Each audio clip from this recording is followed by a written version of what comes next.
عايش في هولندا وما تعرف أي نوع جبنة تناسبك في السوبر ماركت؟ هذه مشكلة، لكن موضوعكم عندي، لأني اليوم بشرح لكم عن درجات أفضل نوع جبنة مشهورة محليا وعالميا اللي هي جبنة خودة. تعالوا. سميت خودة على اسم مدينة خودة وصارت رمز عالمي للجبنة الهولندية، واليوم تصنع في كل مدن هولندا. تصنع أساسا من حليب البقر وأحيانا من الغنم والماعز، وبعد ما تنعمل القوالب يتركوها على الجنب، وكل ما طال عمرها زادت النكهة وتغير القوام. جبنة خودة تنقسم إلى 6 درجات. وأول نوع اللي هو يونغ، عمره 4 أسابيع، طعم خفيف كريمي، القوام طري جدا، مناسب للفطور والسندويتشات والبرجر. وبعدها يجي يونغ بليخة، عمره 7 إلى 8 أسابيع، طعم الجبن أوضح، القوام ما زال طري لكن أكثر تماسك، ممتاز لسندويتشات الغداء، مع السلطة أيضا لذيذ والشوربة كمان. الدرجة الثالثة اللي هو بليخة، 4 شهور، طعم متوازن، القوام نصف صلب، رهيب للفرن واللازانيا، وتبشر بسهولة للباستا.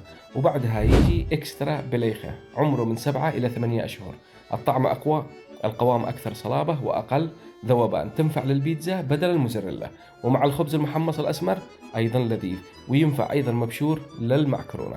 وفي الدرجة الخامسة يجي أود، يعني معتق، من 10 أشهر إلى سنة، طعم قوي ومالح وفيها نكهة قريبة من المكسرات، القوام صلب وفيه حبيبات زي البرميزان، ممتازة مبشورة على الباستا أو مع البطاطا بالفرن أو مكعبات مع التمر والفواكه.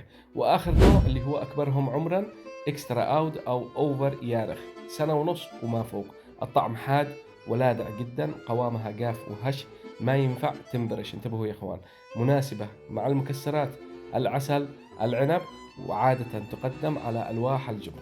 يعني باختصار، كل ما كبرت الجبنة يكبر معها الطعم والقوام. شاركونا بالتعليقات ايش نوع الجبنة الذي تفضلوها، وشكرا لكم على دعمكم المستمر لهذا المحتوى، وصحة وعافية على الجميع.